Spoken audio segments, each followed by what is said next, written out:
our members, but I don't like waiting. So we're gonna get started. Start on time. Janet can mark down arrived at 7:03. Next time we're going to be saying we're high or something. Don't make me late. I'm here. Oh, we got somebody in the doorway.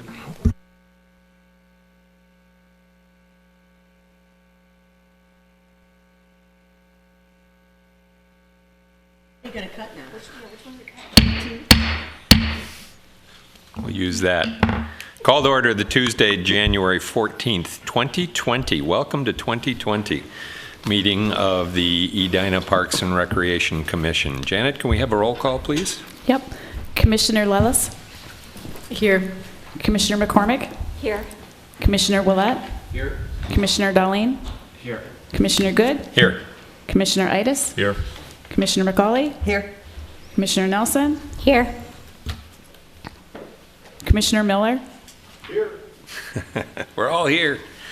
Thank you, Janet. All right, first up on our agenda is the approval of the meeting agenda for tonight. May I have a motion for approval? So moved. Second. Any changes, corrections to tonight's agenda? No changes? All right, seeing none, all in favor? Aye. Opposed? Carried. Next up, we have our meetings from our meeting minutes from our Tuesday, December 10th, 2019. Can I have a motion to approve the minutes? So moved. Is there a second? Second. We have changes, corrections from our minutes from Tuesday, the 10th of December. I have one. Rick? Yeah, on Initiative 4, I think I'd mentioned that I'd like to be part of that group. Okay. Yeah, I didn't That see was you it. on the list for Yep. 4, so. All right. And Chair, just to add, I had Commissioner Itis on the initiative work plan, so later in our agenda, his name is on there. Oh. But I can't remember if we didn't catch it or if you had told me prior to be on that initiative. So when we get to that section in the agenda, your name is on the initiative, Oh. just not in the minutes. So Okay. however you wanted Okay. to true those two things up this Okay. evening. Whatever. Sounds good. Thank you. Any other comments, changes on the minutes from December? If not, we have a motion and a second. All in favor of approval of our minutes from December, say aye. Aye. Any opposed? Okay, carried. Next up, community comment. Any community comments for the evening? Seeing none, we'll move on from that. Reports and recommendations. So first up tonight is a topic that we had touched on in an earlier meeting. I think maybe it was October, special project guidelines. And Perry wanted to revisit that with us tonight after some input we'd given in a previous meeting. So Perry? Yes, thank you, Chair and Commission. We did discuss this in the October meeting. We had brought forward some special project guidelines, looking at establishing that for any community members or group that want to approach staff or the commission with ideas or projects that they have for the community. The feedback at the time from the commission was, we kind of like this, but let's make it simpler for the group that wants to propose that idea. So went back, kind of split those items of what a community member would be responsible for bringing, and then what staff would evaluate. Obviously, there's a lot of those questions on there that I think if an idea were to progress, you would kind of want that information to give clear direction either to staff or to the council on any sort of recommendation. So just kind of splitting those as you see in your packet. Kind of that brief overview of proposal. What's the proposal about? What's the demand for it? Is there an impact on not supporting it? What are the benefits? Is there a site identified? Is there funding that they are thinking of? Are there any alternatives, and what's kind of the seasonal nature of this proposal? Kind of limiting the community member to those kind of ideas as of right now. Obviously, if a proposal were to go forward, to be more involved with some of the staff questions, and then working with that group on developing more of a roadmap, I guess you could say, for what ideas they had generated. So like just your quick feedback on splitting those two things up. I think what staff would do then is maybe simplify that list into some really clear points of questions that they would want, just to ensure that we kind of get at the basis of what a brief idea or proposal would be when they come to staff or the commission. So. Okay, good. Thanks, Perry. Comments, inputs, questions for staff on this? The only small one that I had was on point D, where we say, has a specific site been identified? I might add, or as you say, as we improve the wording on that, more, or recommended, as opposed to saying, we've identified it and this is the site. Suggested. Suggested, something that softens that language a bit up so that we don't think someone can say, gee, I identified a spot for you and you decided not to use it, why not? One question I have, in what format is this going to be put out there? To start, we'd probably put it on our Parks and Recreation website, kind of make a tab for that, and then have it available. We'd kind of maybe brand this down into just a quick document that we could give out if people were requesting it. A lot of times they may approach commission members with an idea that they want to come ask. We could have that available, or you could point them to that site. Or if they contact staff, we can distribute that. So typically, those are kind of the two spots that any of the ideas start, is either with a commission member or staff. So I think together, if we could point them to one location, and they can take it from there. Is it going to be, like a form with, here's the question, fill in the answer, and then submit it? Probably just like a list of questions, and then maybe how to get that, either approach staff or come to a commission meeting under community comment and start the process there. So more direction than fill it out. I think it would be on them to decide how they want to give you a narrative or just a general idea.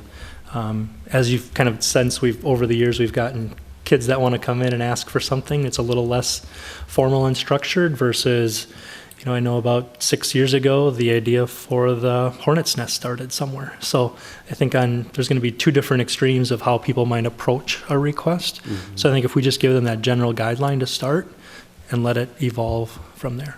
Okay.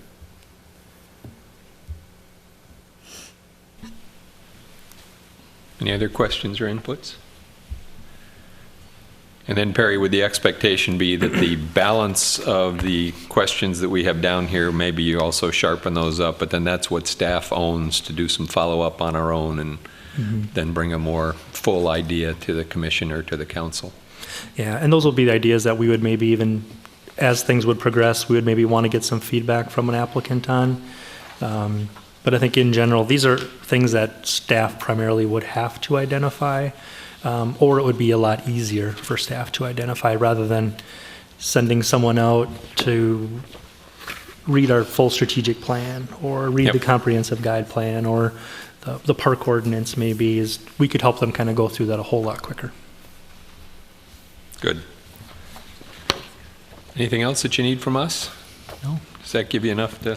It does, yeah, Okay. Thank you. Good. All right, next up, Commissioner Park assignments. So two things. One piece of content was in our packet. The second one was added at your desk for tonight's meeting. And so the first one I want to go through is just finalizing the park assignments. So Janet has compiled from inputs from each of us our suggested parks that we'd like to own, if you would, for the next year. And a quick perusal of that to me showed that we had 4 parks that were still open and 4 parks where Brenda alone was named on it. And I don't think she'll be an available resource for us, as much as we don't like that. We could certainly use her as a unpaid consultant out in the parks, but I think we ought to say we need to find some folks to come in and replace that. So, and the rest of it's paid. You're getting paid, aren't you? You missed that? So I'd like to see if we can get those 8 closed. I'm certainly willing to put my name on the 4 that Brenda was on. I think they're all clustered in one little area that I could cover pretty well, so I'm happy to do that. The other 4 that we still have, someone could certainly join me on any of those 4, but the other 4 we have are Sherwood Park, St. John's Park, the new Weber Woods, as that gets developed in special use park, potentially then renamed as well, and Yorktown Park. I can take the Weber Woods and the Sherwood Park, if that's Okay. easy for All right. anybody else. Anyone else like to add those last 2 or any others? Weber Woods was one of them? Yes. Yeah, I can take that. Okay. That one's right. We can play paintball. You can for sure. I can do Yorktown. Okay, good. And it looks like York and Yorktown are right next to each other, so that might be easy to do together. So that at least gives us coverage, I believe, across all of them. Did you get all those, Janet? Yorktown. I have Commissioner Miller for Yorktown, but who was, I thought there was one other. I'll take Weber Park with Corey. Weber Woods, I have Sherwood. think it was- Corin took two, Sherwood, and, St. John's. Did anyone pick up St. John's? Oh, I can take St. John's, it's fine. That was the other one maybe we were missing. And I have a question. Before we talked about, when we were going to do this, we were going to make this some visibility to the actual people who live there or the contacts for the park. Is that still a plan to either put it on the website or to Janet Connect, give those people our information and vice versa? So that way, if somebody is filling out one of these beautiful forms that we just completed or has questions about anything else, they know a point of contact to reach out to? Yep. I would hope that a good follow-up point, by us volunteering to be attached to these parks, we're also saying we're willing to have our name communicated to owners that are also on this list, the ones that have adopted those parks, that if they want to reach out to us, they can do that. I think it's great to do that, and I think that I think in addition to our names, I think maybe providing some expectations of what they could go to us for. So, for example, like this sheet here that was handed out, the feedback areas, but I just in terms of what they can reach out to us about, just, I think that might be helpful, so they know, like, do you want to include us in a meeting? Sure. Do you want us to pick up, come to your yard pickup day? Sure. Like, what are those things we could do? So it's not just, I want to spread the positive too, because it's not just the things that are wrong, but we can come to some of the things that are good too, Yep. right? So I just want to make sure, because this seems to me like that there's only negative stuff, and I think there's some positives that we could be a part of too. Sure. So, Perry, do you want to pick up on the feedback tool off of that a little bit? Yeah, I think just the two things. I think that was the original intent, is to provide kind of that greater visibility and connection from commission members to either park users or associations, neighborhood associations, or adoptive groups. I think to kind of do that visibility thing, or if there's projects, et cetera, going on, kind of being that liaison piece. We also talked about, is there a small feedback tool that if you are at a park and you see something, what should you do, or what things should you look for? So kind of two different things. One is exactly that how do we connect better with the people that use our parks, the commissioners, but also if you're there, what should you look for? And I think that's where the feedback tool would come in, and basically just kind of a, we're not looking for the grass seemed a little long or anything like that. And we've had those discussions that's not the intent. But really kind of looking at feedback for a couple of areas. The first is just on usage. And that's if you see anything, usage of the park that seems out of the ordinary, that you've been to a park and just something seems odd, to let myself or the assistant parks director know. We'll take it from there. We'll kind of do the research. We'll look into it from other departments within the city if we need to, but kind of that first point is to go to us. The other is if you see anything that may have occurred, vandalism, damage, or just general graffiti, let us know, or you can use the 311 app, Edina 311. However, the second one in damage was if you see any racist or biased graffiti, is to use 911 to call that in. The police dispatch, we handle those a lot differently, as they should be, where a report is taken, it's cataloged, indexed, and then the police department will actually dispatch staff to try to remedy that graffiti as soon as possible. So if you see that, that's a 911 to get that indexed. The other one is if you see anything that happened, risk. I've had this over my career where over a weekend some kids find a shovel and they start digging holes places, right? Maybe they were adults, maybe they were kids. We don't exactly know, but I don't want to blame kids for anything. But kind of report that, hey, there's a risky situation. We'll pick that up and dispatch that out. Also, the other thing to look for, because we can't always see everything, is that the next category of like vegetative stress, right? Are we seeing a whole bunch of elm trees or ash trees that turn quickly? Same thing with vegetation in the park or even our turf fields. If all of a sudden over the weekend you say, boy, I walk by and the field turf at Lewis is gray, it should be green. It's been hot, it's been windy. We're going to look at that as an irrigation issue, right? So let's just say something's not right, it doesn't look correct, something weird's happening, let us know that. And then if you see anything of the park infrastructure being used, for not its intended purpose, we've had that in the past before too, where, some of those beautiful athletic fields, sometimes people show up with a new wedge and they're going to hit a couple of wedges at the park, right? Even though we have a driving range just down the road. So any of those types of things, don't feel that as commissioners you need to insert yourself into, any of these issues at all. If you're ever uncomfortable, please just kind of use that 911. But these are those things when we look at from a park commissioner, you're going to visit the site, what are the things that we would like the assist on? It's kind of this feedback tool here. But again, I think the intent of these assignments was to use that positive interaction with the community, and that should be our focus. So, Can I ask one thing, just in addition to what you mentioned? So I do use that 311 app a lot, just on my own too. It might be nice for the receiving end of it if they know which ones are coming from us because we're assigned to this versus just random neighbors. I don't know if that's something that's possible, but I would think that may, not that we want to be prioritized more than anything else, but I know there's a lot of things that could come through there that may not be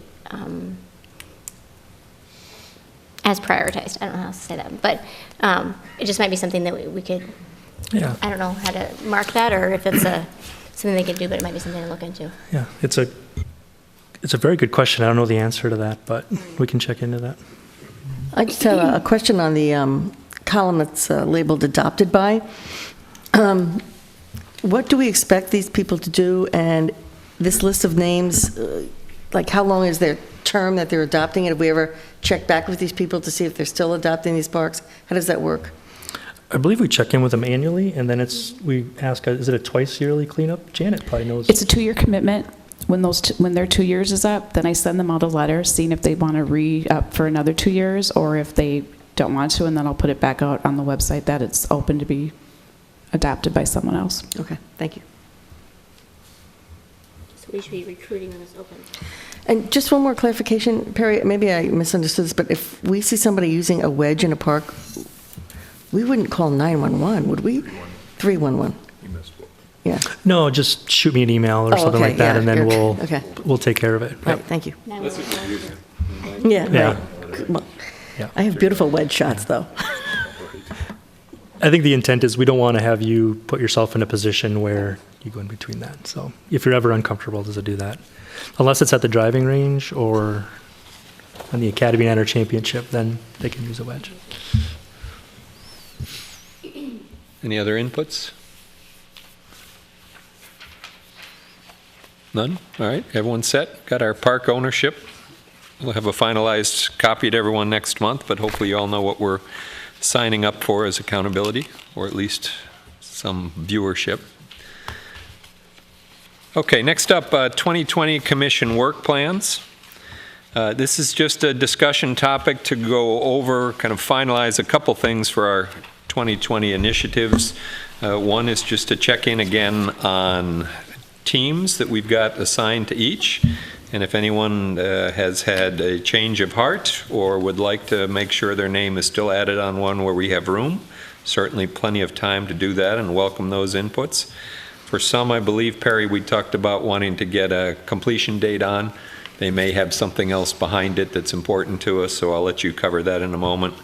And then the other thing that I had is not to put commissioners on the spot, but as we go through this, I'd like to have at least one and sometimes a pair of folks that are willing to take ownership for leading the initiatives. So as we do monthly updates, that at least someone knows, hey, I've got it. I'll make sure that if I'm not available, someone on the team has got an update to give to the commission if there's one to be presented each month. So let's just go quickly through. Initiative number 1, it's a review and comment. The flood risk reduction strategy and climate action plan. So in this one, in essence, as I understand our previous discussions, we're going to review and comment on that when it's complete. So we have to wait until that one gets completed and presented to us. Is that accurate? That is correct, Chair. And we have Eileen and Zoe signed up on that one. And Eileen, would you be willing to take the ownership of leading that for us? Sure. Thank you. So if you could get me your contact info before we leave tonight, that'd be great. Thank you. Okay, initiative number 2, it's a review and recommend. We are co-chairs with Human Rights Commission.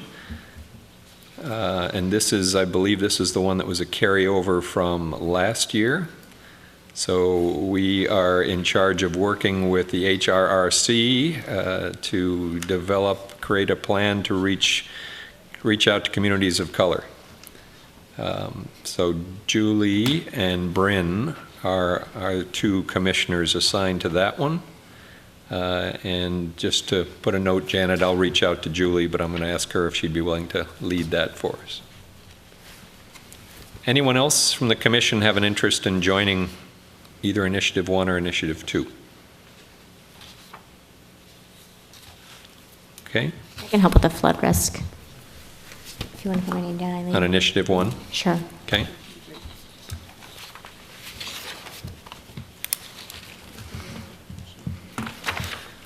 All right, moving on. Initiative number 3, review and decide, develop an approach to build community. And we have Rick, Corin, and Bryn on this one. And Corin, if you'd be willing to be our lead on this. And I think on each of these first 3, we just have an end-of-the-year completion date.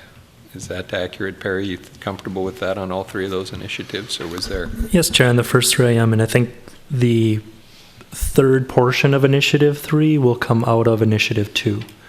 So I think the first 2 pieces of that, the work group can begin, I think, at any time. Okay. But I think the last portion of the underrepresented members of our community, I think we'll get a lot more feedback out of Initiative 2 once that one's completed. So. Okay, good add.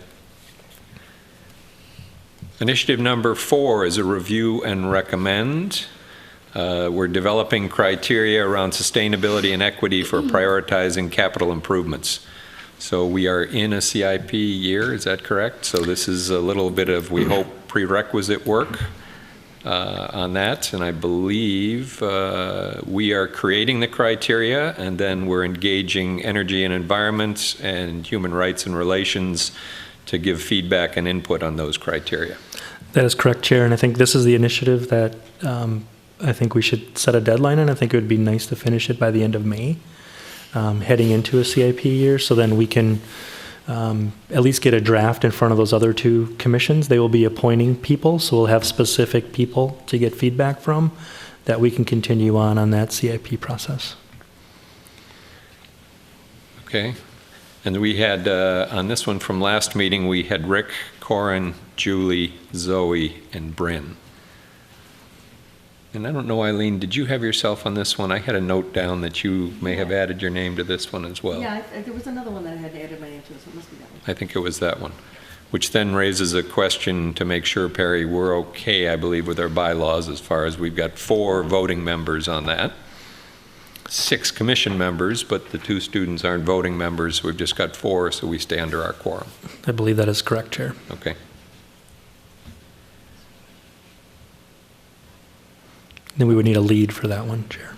And then lead on that, I was going to recommend, because Rick, I've got you suggested for some coming on later on, so I was thinking maybe Corin and Julie, if the 2 of you would be able to team up on that one. Or I actually didn't even have Eileen on that too, so I mean, if the 2 of you would like to. I think that's fine, and I almost would put Julie as the lead since she isn't on one as a lead, and then I can help while she's slowly transitioning in. Okay. If that's That'd be helpful. great. Yep.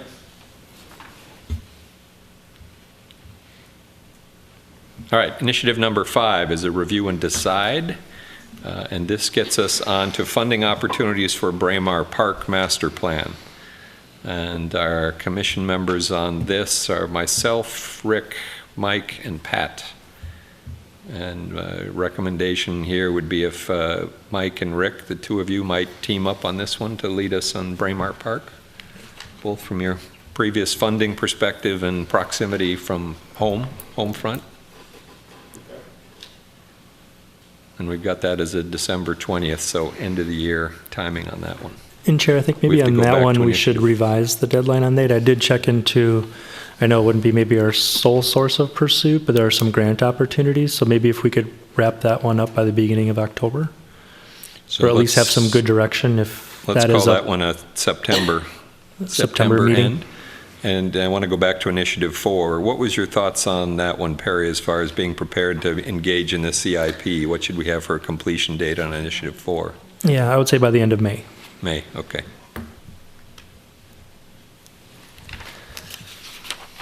So just a quick question on this. You brought up this grant idea. For the Braemar one funding, is there a staff liaison? That's you? Okay. And you're the one that would know about these grants? That is correct. We've already started eyeing a few of them up. Awesome. All right, thank you.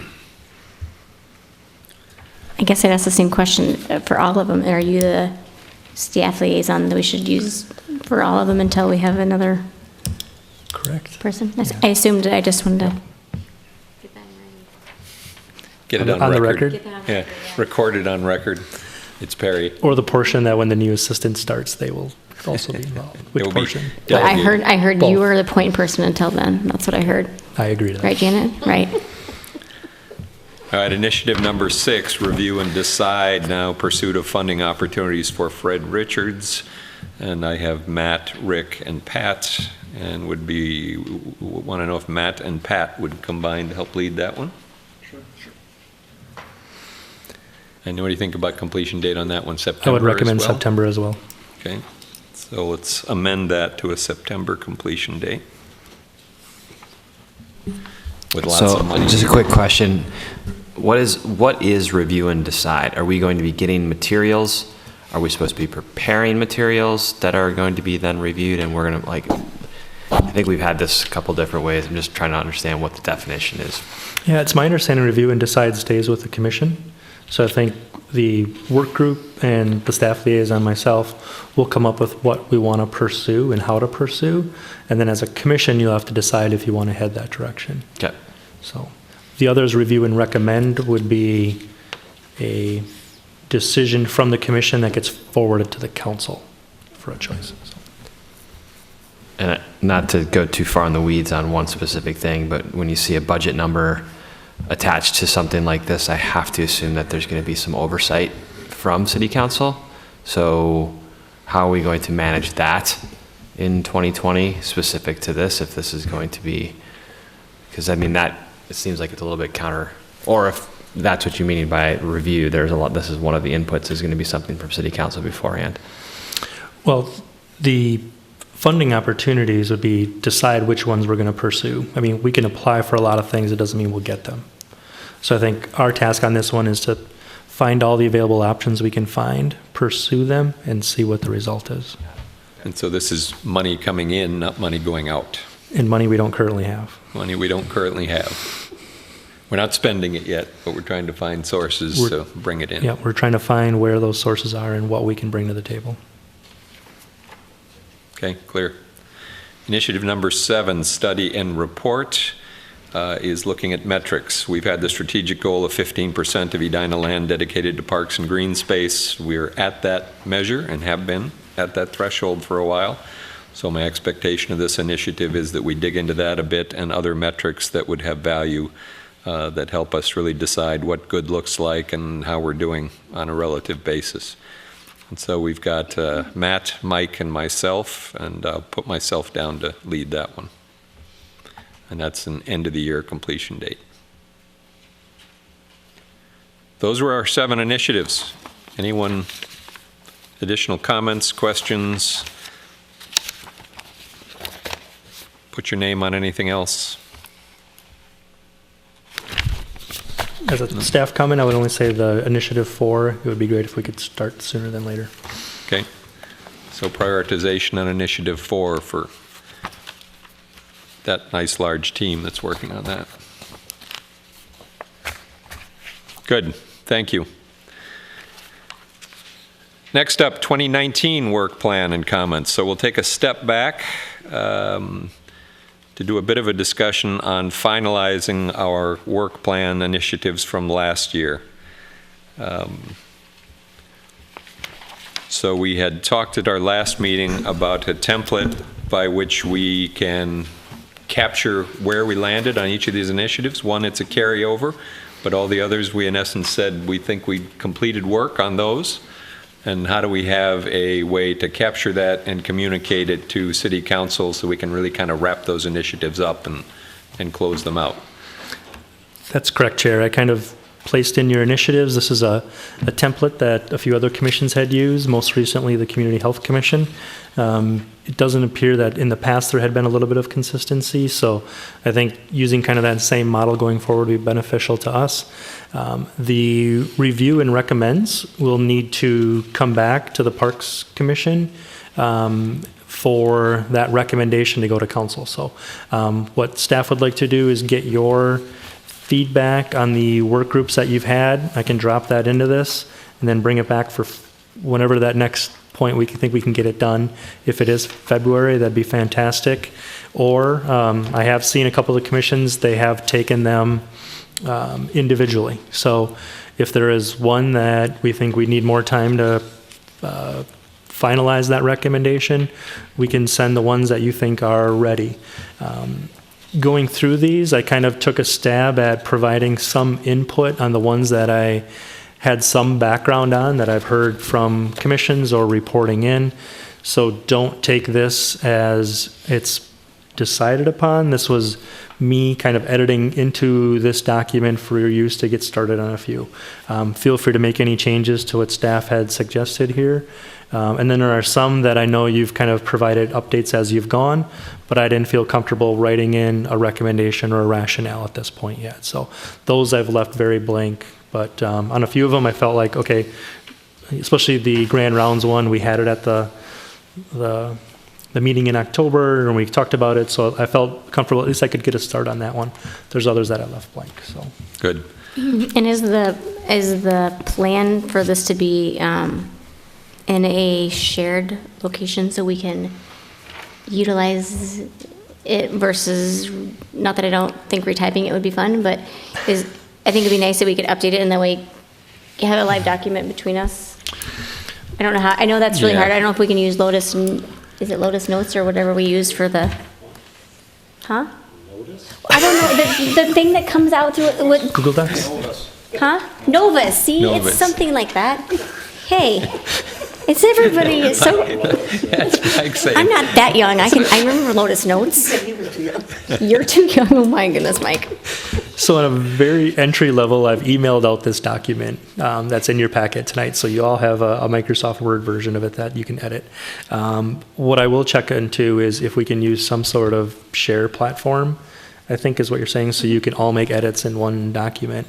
I can check to see if we're able to do that or not, and I'll send you an update. I would suggest, quick check, because otherwise I think we should be able to go old school and just, you know which initiatives you're on, connect with your team. I know Matt and I have both probably got some summaries for Initiative 4 we could connect on, or just give some inputs on this straight to Perry. I just think it's hard on the ones that when we're working with other commissions, as I have one right listed here, and that's what was really a struggle last time, was trying to even get meetings together. So that's fair. I think that's where I really think it would be nice. nice. The cross-commission ones become a little bit more challenging. Yes. I'd like at least that we could capture what our view of where we landed. And then at that point, we may need to go to Perry as our liaison, to go to the transportation liaison and say, hey, this is our summary, what are your inputs? Mm-hmm.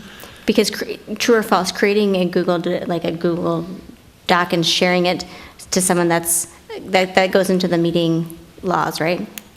Am I correct by saying that? That's what I want to check into. Okay, that's what I thought. I should make sure. Thank you. I'm still using my Lotus Notes, so I can't answer something that's that technically advanced. It's on MySpace. On MySpace.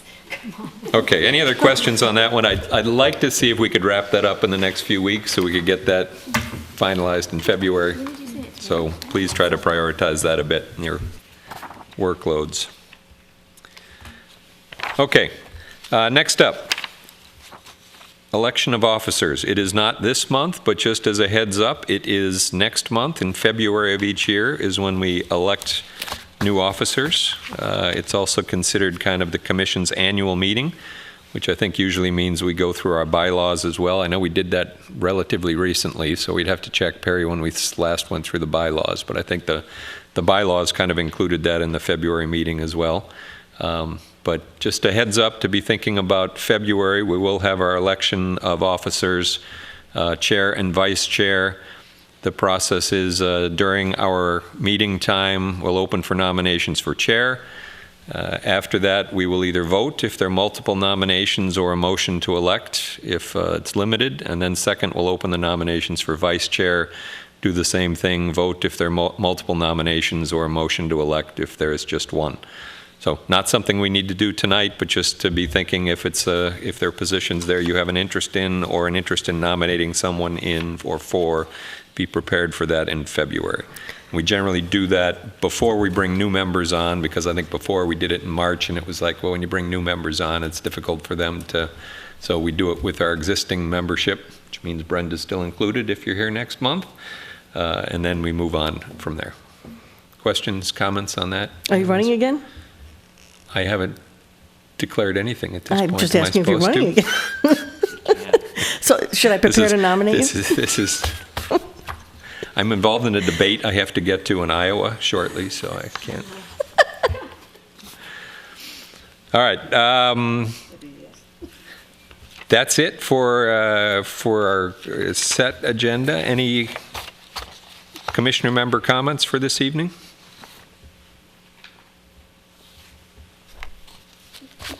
Oh, yes, I have one. I've gotten a few questions from people. There's been some signs popping up around town, Save Valley View Park. So just as a general comment to the public, we don't have a Valley View Park in Edina. That's a Bloomington issue. I'm not sure if there's confusion or maybe somebody knows somebody in Bloomington or it's a high traffic area or what have you. But there is no Valley View Park in Edina, and there is no issue surrounding a park in Edina that relates to that particular sign. Maybe that'll be our next park. It'll We be a talked about Valley that View Park. actually talked about that last month too, because I had some of the same people asking the same questions. And that's really, it is, I think because it says Valley View in it, it makes people think there's, but I agree. There is also a Valley View Park in Hopkins, but they are not going through any sort of planning process. But I imagine it deals with the community center proposal in Bloomington. Bloomington, yep. Any other comments this evening? No, none from me either. Perry? Thank you, Chair. I'll just give a couple of quick informational items that were in your packet for the broadcast this evening. The first, staff is preparing for I want to make sure I get the date right here, noon Wednesday, February 19th, registration. So this will be our spring-summer registration, most likely one of our bigger one of the year. We did move it to noon on Wednesday for a couple of reasons. One, Monday is the holiday, so city offices are closed that day. Tuesday, I think if people are also taking off, they're kind of getting back in the swing of things. And we moved it to noon on Wednesday. It allows people to get to work. It allows people to do their commute or get their kids off to school, whatever it might be, and not have to worry about that 8 a.m. start time for registration.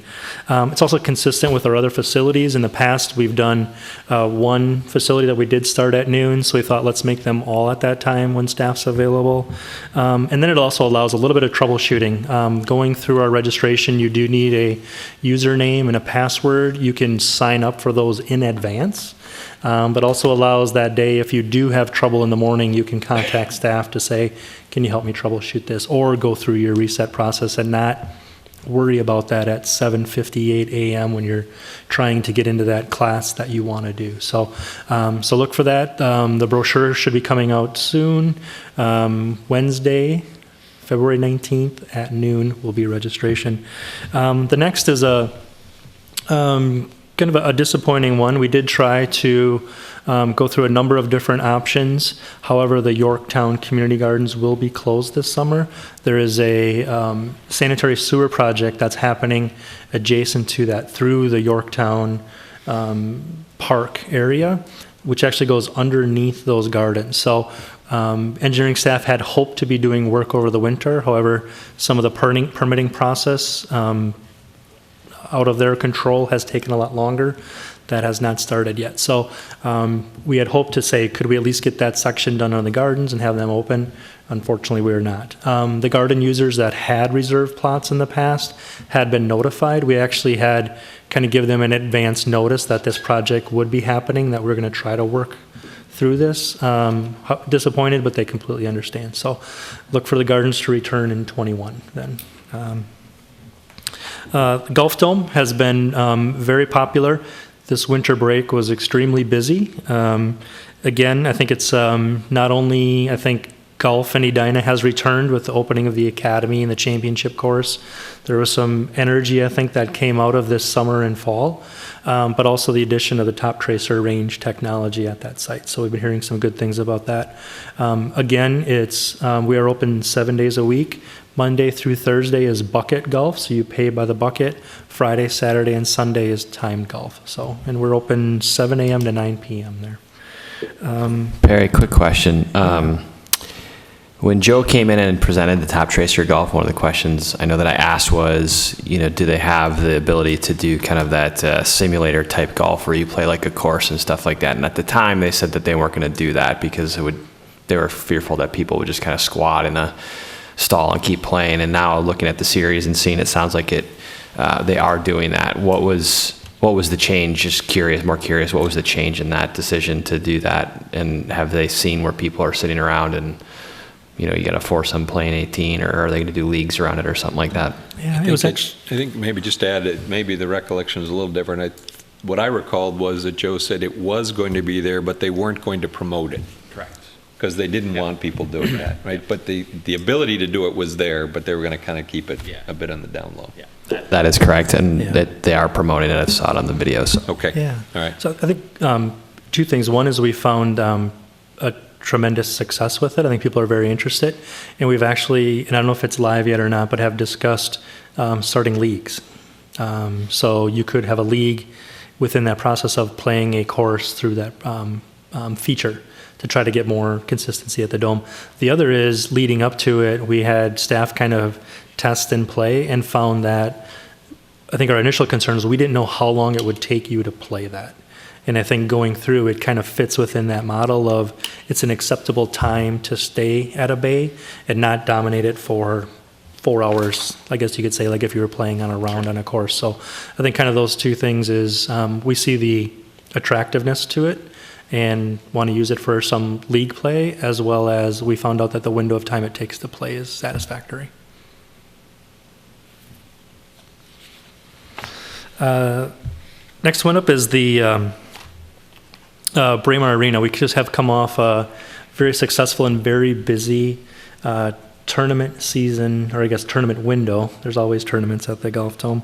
However, we had 63,000 people go through the arena in the month of December, and 16,000 have participated already at the Braemar Field. So we don't have any historical data yet on that, as our people counters are just coming in to see how many people are coming through the door, but just kind of put it in perspective, 63,000 people in that month of December. So very busy. Centennial Lakes Park is back open. Unfortunately, we were closed over winter break. We did not have enough thickness of ice to feel that we could safely have participants out there. Actually, the channels were very thin. Staff did the best they could to continue to get snow off to try to get a good ice layer.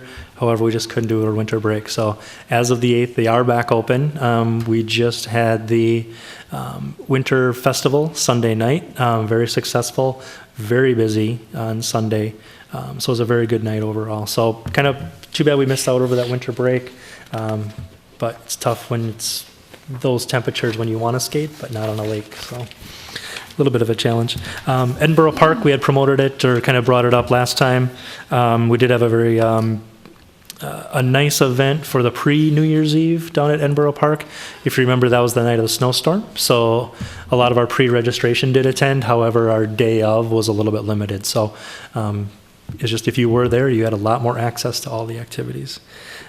Outdoor ice rinks, we've had about 13,000 people skate at our outdoor locations.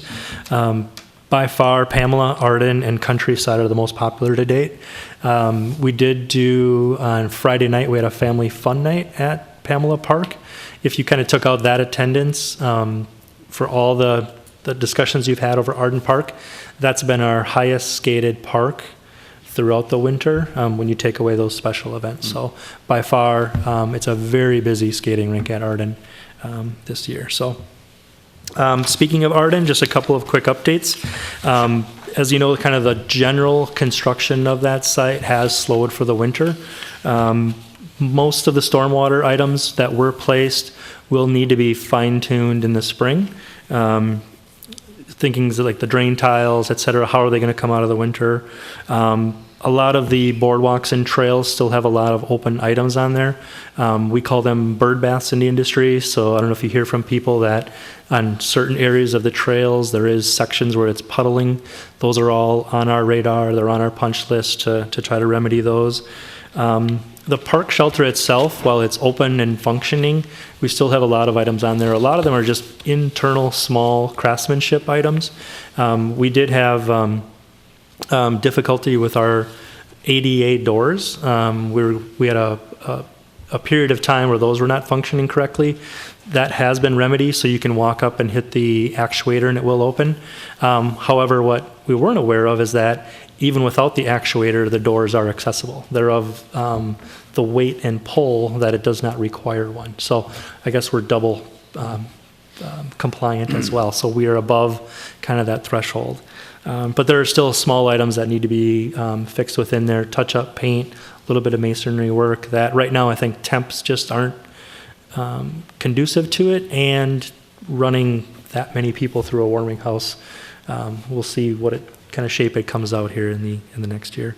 So then upcoming work, there's still a lot of trees, showers, plants that will be installed, stream bank corrections if they are needed depending on how the winter goes here, and then a lot of seating and landscaping around the building in the open play area. So we want a good solid winter and then a nice slow thaw and an early spring so we can get to work before summer playgrounds. So again, with that, timing will be important, especially based off of last winter or last summer with the amount of rainfall that we had. So I think those are my updates for you this evening. Good, thanks, Perry. Any last minute comments, inputs? Oh, one more from Perry. We do have a finalist for the assistant director position. Just wanted to let the commission know that, but I can't give a name as of yet. So not fully wrapped up yet. Once we getting close. Notice has been given, we'll be happy to share that with you and get them introduced to the commission. Good to hear. Looking forward to it. Yep. All right, with that, I'll take a motion to adjourn while Eileen's car is still warm. Second? All in favor? Opposed? We're adjourned. Thank you all. Quick. I think we beat the time, just sort of.